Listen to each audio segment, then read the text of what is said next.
بسم اللہ الرحمن الرحیم الحمدللہ رب العالمین والصلاة والسلام علی اشرف الانبیاء والمرسلین اما بعد فاستعیذ باللہ من الشیطان الرجیم بسم اللہ الرحمن الرحیم السلام علیکم ورحمۃ اللہ وبرکاتہ۔ عزیز طلبہ کرام، امید کرتا ہوں آپ خیر سے ہوں گے۔ انشاءاللہ آج ہم تفسیر جلالین کے درس نمبر 289 میں سپارہ نمبر 19 سے سورہ شعراء کی منتخب کردہ آیات 200 سے لے کر 209 تک پڑھنے کی سعادت حاصل کریں گے، جن میں کلام باری تعالی و کلام مفسر کا ترجمہ ہوگا۔ کلام مفسر کی تشریح و توضیح کرنے کی سعادت حاصل کریں گے۔ تو آئیے طلبہ کرام بلا تاخیر بڑھتے ہیں اپنے آج کے درس کی طرف۔ بسم اللہ الرحمن الرحیم۔ رب تعالی نے ارشاد فرمایا، کذالک سلکناہ فی قلوب المجرمین، اسی طرح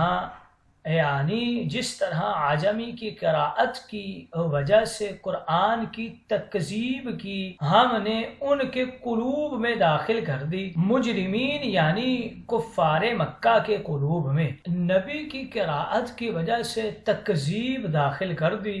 یہ لوگ اس قرآن پر کبھی بھی ایمان نہیں لائیں گے حتی یروا العذاب العلیم، یہاں تک کہ یہ دردناک عذاب کو دیکھ لیں۔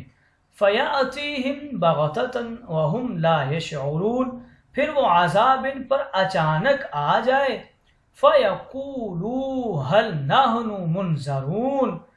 اور ان کو اس کی خبر بھی نہ ہو، پھر کہیں گے کیا ہم کو مہلت دی جائے گی؟ لَنُؤْمِنُ، تاکہ ہم ایمان لے آئیں۔ فَيُقَالُوا لَهُمْ، کہا جائے گا ان کے لیے، نہیں، قالوا، وہ بولیں گے، متی ھذا العذاب، ان لوگوں نے سوال کیا یہ عذاب کب آئے گا؟ قال تعالی، رب تعالی نے ارشاد فرمایا، افبعذابنا یستعجلون، کیا یہ لوگ ہمارے عذاب کی جلدی مچا رہے ہیں؟ افرأیت، اخبرنی ام متعناہم سنین، اچھا یہ بتائیے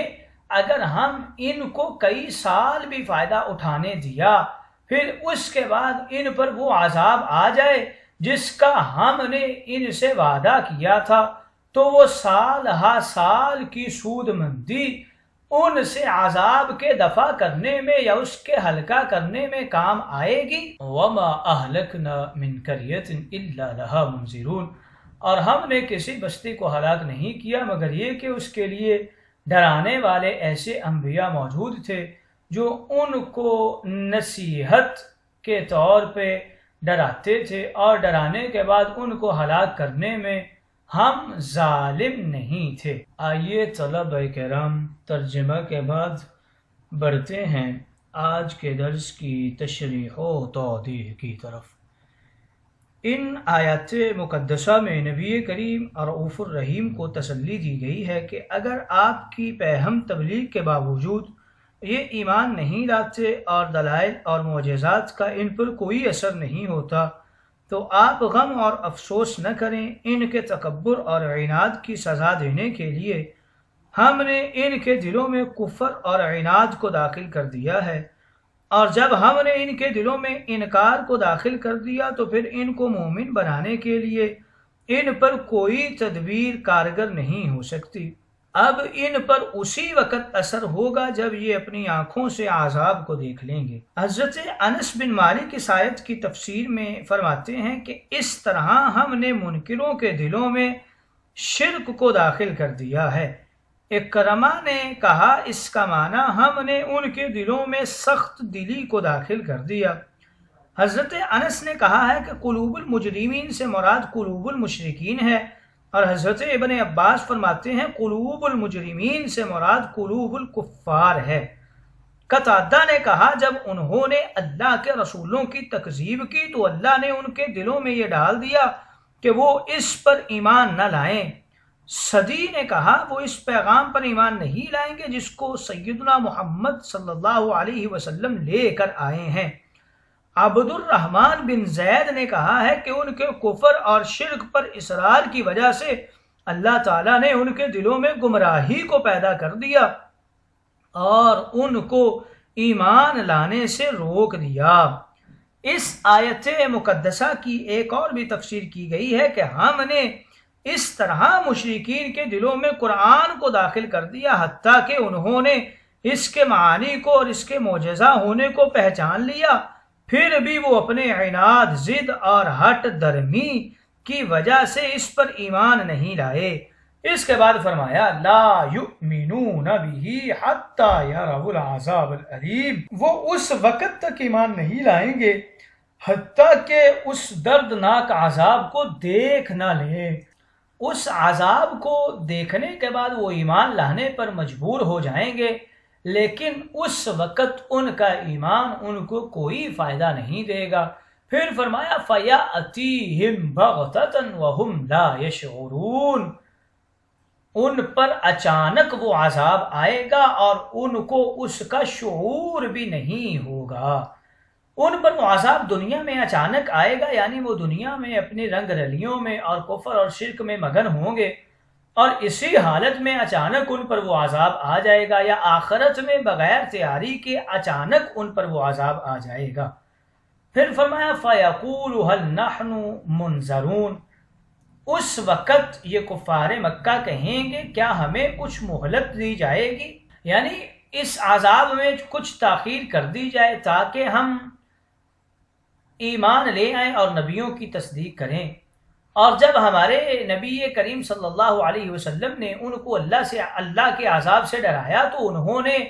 کہا آپ کب تک ہم کو عذاب سے ڈراتے رہیں گے، اور جس عذاب سے آپ ڈرا رہے ہیں وہ کب آئے گا؟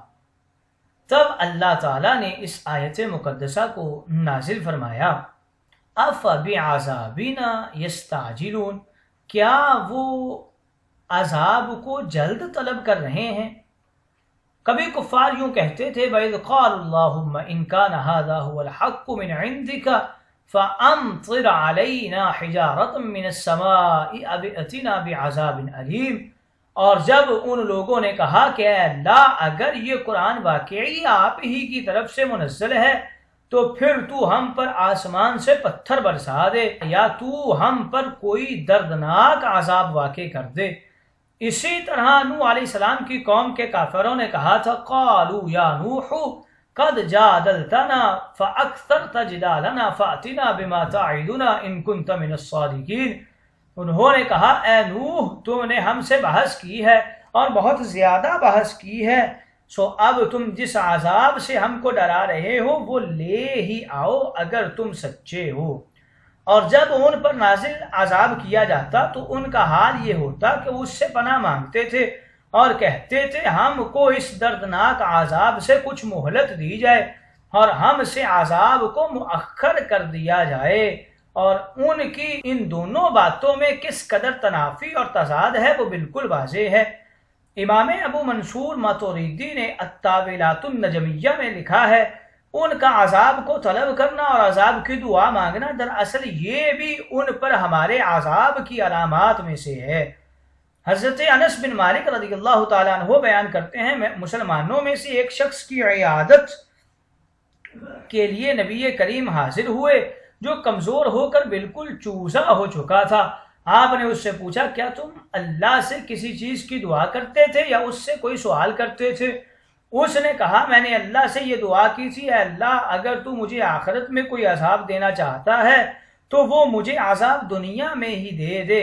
آپ نے فرمایا سبحان اللہ، تم آخرت کے عذاب کی طاقت نہیں رکھتے تھے، تم نے یہ دعا کیوں نہیں کی اے اللہ ہمیں دنیا بھی اچھی عطا فرما اور آخرت بھی اچھی عطا فرما اور ہم کو دوزخ کے عذاب سے بچا۔ پھر آپ نے اس کے لیے دعا فرمائی تو پھر اسے شفا ہو گئی تھی۔ اس کے بعد رب تعالیٰ نے ارشاد فرمایا افرأیت ان متعناہم سنین، اچھا یہ بتائیے کہ اگر ہم ان کو کئی سالوں کی مہلت دے بھی دیں ثم جاءہم ما کانوا یوعدون، پھر اس کے بعد بھی ان پر وہی عذاب آ جائے جس کا ان سے وعدہ کیا گیا۔ ما اغنا عنہم ما کانوا یمتعون، تو وہ سامان ان کے کس کام آئے گا جس سے فائدہ اٹھانے کی ان کو مہلت دی گئی تھی۔ اس آیت مقدسہ افرأیت ان متعناہم سنین، دو معنی اس کے کیے گئے ہیں۔ ایک معنی یہ ہے کہ انہوں نے مدت العمر جو عیش و عشرت اور ناز و نعم کا سامان جمع کیا تھا تو اس سے کوئی فائدہ نہ اٹھا سکے جب ان پر اچانک عذاب آ گیا، اور دوسرا یہ کہ ہم نے جو ان کی مدت عمر تک ان سے عذاب مؤخر کر دیا اور ان کو ان کی زندگی خوشحالی کے ساتھ گزارنے کے لیے ساز و سامان عطا کیا، اس سے انہوں نے کیا فائدہ اٹھایا؟ کیا انہوں نے اپنے شرک سے توبہ نہیں کی؟ تو عذاب کی اس تاخیر نے ان کو ناکامی اور نامرادی کے سوا اور کچھ نہیں دیا، اور ان کو کیا نفع پہنچایا، بلکہ جوں جوں ان کی عمر زیادہ ہوئی انہوں نے زیادہ کفر کیا اور بت پرستی اور دیگر بڑے بڑے گناہ بھی کرتے رہے، جس کی وجہ سے وہ اور زیادہ عذاب کے مستحق ہوئے، اور ان کی عمر میں اگر یہ اضافہ نہ کیا جاتا وہ یہ گناہ نہ کرتے اور زیادہ عذاب کے مستحق نہ ہوتے، تو اس ڈھیل دینے اور عذاب کو مؤخر کرنے کی بجائے فائدہ کہ ان کو الٹا نقصان ہو گیا۔ یزید بن ابی حازم بیان کرتے ہیں سلیمان بن عبد الملک ہر جمعہ کو اپنے خطبہ میں یہ ضرور کہتے تھے کہ اہل دنیا میں خوف اور پریشانی کے ساتھ زندگی گزارتے ہیں اور ان کو کسی گھر میں امن اور چین حاصل نہیں ہوگا حتیٰ کہ اللہ کا حکم آ جائے گا اور وہ اسی حال میں ہوں گے۔ اس طرح ان کی نعمتیں، ان کے عیش و آرام کا سامان بھی باقی نہیں رہے گا اور وہ اچانک ٹوٹ پڑنے والے مصائب سے مامون نہیں ہوں گے، اور ان کے پاس کوئی ایسی چیز نہیں رہے گی جس سے وہ مسرور ہو سکیں۔ پھر وہ ان آیتوں کی تلاوت کیا کرتے تھے، افرأیت ان متعناہم سنین ثم جاءہم ما کانوا یوعدون ما اغنا عنہم ما کانوا یمتعون۔ اگر اللہ تعالیٰ نے ارشاد فرمایا وما اہلکنا من قریۃ الا لہا منذرون، ہم نے جس بستی کو بھی ہلاک کیا اس کے لیے عذاب سے ڈرانے والے بھیجے گئے تھے، یعنی انبیاء کرام کو پہلے بھیجا تھا، ذکرا وما کننا ظالمین، ان کو یاد کرانے کے لیے، اور ہم ان پر ظلم کرنے والے نہیں تھے۔ اس آیت مقدسہ میں جمع کے صیغے کے ساتھ منذرون فرمایا ہے، اور اس سے مراد ہر بستی میں بھیجے جانے والے نبی اور ان کے متبعین ہیں جو لوگوں کو عذاب سے ڈرانے میں اپنے نبی کی مدد کرتے تھے، اور پھر فرمایا کہ ان کو یاد کرانے کے لیے، یعنی ان کو وعظ اور نصیحت سنانے کے لیے، ان پر حجت قائم کرنے کے لیے، اور فرمایا ہم ان پر ظلم کرنے والے نہیں تھے، یعنی ایسا نہیں ہوا کہ ہم نے کسی ایسے شخص کو ہلاک کر دیا جس نے ظلم نہ کیا ہو۔ اس آیت کا مفہوم مخالف یہ ہے کہ اگر ہم کسی بستی کو اس میں ڈرانے والوں کو بھیجنے سے پہلے ہلاک کر دیتے تو یہ ظلم ہوتا، جبکہ ہم کسی بستی کو اس وقت ہلاک کرتے ہیں اور اس وقت عذاب بھیجتے ہیں جب ہم اس بستی میں عذاب سے ڈرانے والوں کو بھیج دیں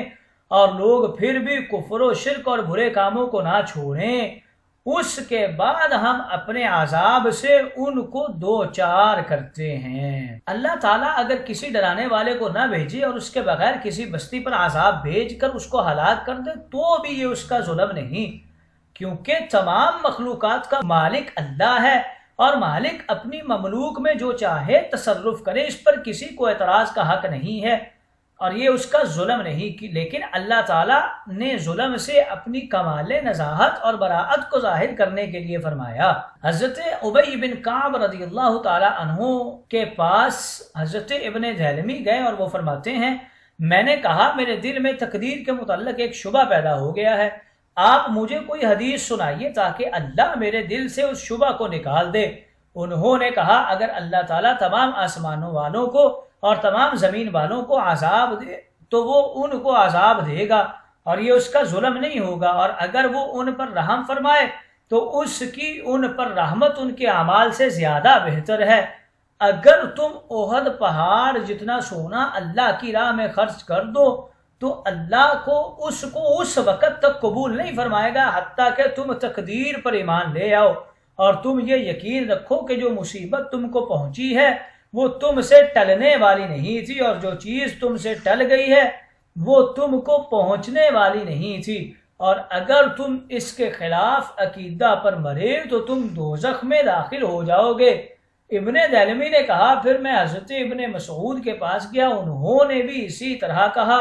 پھر حذیفہ بن یمان کے پاس گیا تو انہوں نے بھی یہی کہا، پھر میں زید بن ثابت کے پاس گیا، انہوں نے نبی کریم سے اسی طرح حدیث روایت کی۔ آئیے طلبہ کرام تشریح و توضیح کے بعد بڑھتے ہیں فوائد و اغراض کی طرف۔ کذالک بتا رہے ہیں، یہ سلکناہ کا معمول ہے، اور سلکناہ میں ہو ضمیر کا مرجع قرآن ہے حذف مضاف کے ساتھ، یعنی اصل عبارت سلکنا تکذیبہ ہے۔ افرأیت کا عطف فیقول پر ہے، درمیان میں جملہ معترضہ ہے۔ الا لہ منذرون کے حوالے سے بتا رہے ہیں، یہ جملہ ہو کر قریہ کی صفت ہے، اور قریہ سے حال بھی ہو سکتا ہے۔ من قریتن میں من مفعول پر زائدہ ہے، اور یہ سابق میں نفی ہونے کی وجہ سے جائز ہے۔ الا کے بعد واو کو کیوں ترک کر دیا، حالانکہ وما اہلکنا من قریۃ الا ولہا کتاب معلوم میں واو موجود ہے؟ جواب اس کا یہ دیتے ہیں کہ اصل ترک واو ہے، اس لیے کہ جملہ من قریۃ کی صفت ہے، اس لیے کہ جملہ قریۃ کی صفت ہے، اور صفت اور موصوف کے درمیان واو نہ ہونا اصل ہے، اور اگر کہیں واو لایا جاتا ہے تو وصل صفت بالموصوف کی تاکید کے لیے لایا جاتا ہے، جیسا کہ سبعۃ وثامنہم کلبہم، لہا محذوف سے متعلق ہو کر خبر مقدم ہے، اور منذرون مبتدا مؤخر ہے، مبتدا خبر مقدم سے مل کر جملہ ہو کر یا تو قریتن کی صفت یا حال ہے، خبر ہونے کی صورت میں تقدیری عبارت قد انذر اہلہا منذرون، اور حال ہونے کی صورت میں تقدیری عبارت الا کائنا لہا منذرون ہوگی۔